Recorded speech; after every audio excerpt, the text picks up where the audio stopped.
आज मैं आप लोगों के साथ कामिका एकादशी व्रत की कथा, शुभ मुहूर्त और उसके महत्व की चर्चा करने जा रही हूँ आपके साथ। सावन मास के कृष्ण पक्ष की एकादशी को कामिका एकादशी के नाम से जानते हैं। हिंदू पंचांग के अनुसार सावन मास के कृष्ण पक्ष की एकादशी तिथि कामिका एकादशी के नाम से जानी जाती है। कामिका एकादशी में दिन भर व्रत रखते हुए भगवान विष्णु की विधि विधान से पूजा की जाती है। इस समय चातुर्मास चल रहा है। भगवान श्री विष्णु योग निद्रा में हैं। हालांकि इस दौरान पूजा की मनाही नहीं होती है। कामिका एकादशी का व्रत रखने से व्यक्ति सभी मनोकामनाओं की पूर्ति होती है और उसके समस्त पापों का नाश हो जाता है। आइए जानते हैं कि इस वर्ष कामिका एकादशी व्रत कब है और पारण का समय क्या है और पूजा का शुभ मुहूर्त क्या है। हिंदू पंचांग के अनुसार सावन मास के कृष्ण पक्ष की एकादशी तिथि का प्रारंभ 3 अगस्त दिन मंगलवार को दोपहर 12:59 से हो रहा है। इस तिथि का समापन 4 अगस्त दिन बुधवार को दोपहर 3:17 पर हो रहा है। उदया तिथि के अनुसार इस वर्ष कामिका एकादशी का व्रत 4 अगस्त दिन बुधवार को है। 4 अगस्त को कामिका का एकादशी का व्रत रखा जाएगा और उसी दिन भगवान विष्णु की विधि पूर्वक पूजा की जाती है। इस दिन प्रातः काल 5:54 को कामिका एकादशी का व्रत रखा जाएगा और उसी दिन भगवान विष्णु की विधि पूर्वक पूजा की जाएगी। 5:54 से लेकर अगले दिन 5 अगस्त को प्रातः 4:25 तक स्वार्थ सिद्धि योग है। ऐसे में इस वर्ष कामिका एकादशी का व्रत स्वार्थ सिद्धि योग में रखा जाएगा। कामिका एकादशी सभी मनोकामनाओं की पूर्ति करने वाली और मनुष्य को उसके पापों से मुक्ति दिलाने वाली है। इस व्रत के महत्व को धर्मराज युधिष्ठिर ने भगवान श्री कृष्ण से जाना था। कुंती पुत्र धर्मराज युधिष्ठिर कहने लगे कि हे भगवान, आषाढ़ शुक्ल देवशयनी एकादशी और चतुर्मास महात्म्य मैंने भली प्रकार से सुना। अब कृपया करके श्रावण कृष्ण एकादशी का क्या नाम है सो बताइए।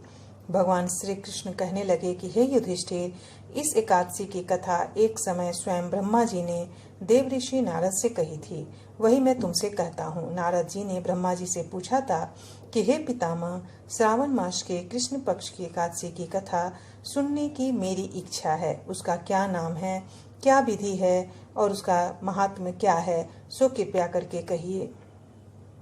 नारद जी के ये वचन सुनकर ब्रह्मा जी ने कहा, हे नारद, लोकों के हित के लिए तुमसे बहुत सुंदर प्रश्न किया है। श्रावण मास की कृष्ण एकादशी का नाम कामिका है।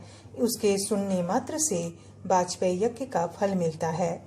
इस दिन शंख चक्र गदाधारी विष्णु भगवान का पूजन होता है, जिनके नाम श्रीधर, हरि, विष्णु, माधव, मधुसूदन है। उनकी पूजा करने से जो फल मिलता है सो सुनो। जो फल गंगा, काशी, नैमिषारण्य और पुष्कर स्नान से मिलता है वह विष्णु भगवान के पूजन से मिलता है। जो फल सूर्य एवं चंद्र ग्रहण पर कुरुक्षेत्र और काशी में स्नान करने से, समुद्र वन सहित पृथ्वी दान करने से, सिंह राशि के बृहस्पति में गोदावरी और गंडकी नदी में स्नान से भी प्राप्त नहीं होता, वह भगवान विष्णु की पूजा से मिलता है। जो मनुष्य श्रावण में भगवान का पूजन करते हैं उनसे देवता, गंधर्व और सूर्य आदि सब पूजित हो जाते हैं। अतः पापों से डरने वाले मनुष्यों को कामिका एकादशी का व्रत और विष्णु भगवान का पूजन अवश्यमेव करना चाहिए। पाप रूपी कीचड़ में फंसे हुए और संसार रूपी समुद्र में डूबे मनुष्यों के लिए इस एकादशी का व्रत और भगवान विष्णु का पूजन अत्यंत आवश्यक है। इससे बढ़कर पापों के नाशों का कोई उपाय नहीं है। हे नारद, स्वयं भगवान ने यही कहा कि कामिका व्रत से जीव कुयोनि को प्राप्त नहीं होता। जो मनुष्य इस एकादशी के दिन भक्ति पूर्वक तुलसी दल भगवान विष्णु को अर्पण करते हैं वे इस संसार के समस्त पापों से दूर रहते हैं। विष्णु भगवान रत्न, मोती, मणि तथा आभूषण आदि से इतने प्रसन्न नहीं होते जितने तुलसी दल से। तुलसी दल पूजन का फल 4 भार चांदी और 1 भार स्वर्ण के दान के बराबर होता है। हे नारद, मैं स्वयं भगवान की अति प्रिय तुलसी को सदैव नमस्कार करता हूँ। तुलसी के पौधे को सींचने से मनुष्य की सब यातनाएं नष्ट हो जाती है। दर्शन मात्र से सब पाप नष्ट हो जाते हैं और स्पर्श से मनुष्य पवित्र हो जाता है। कामिका एकादशी की रात्रि को दीपदान तथा जागरण के फल का महात्म्य चित्रगुप्त भी नहीं कह सकते।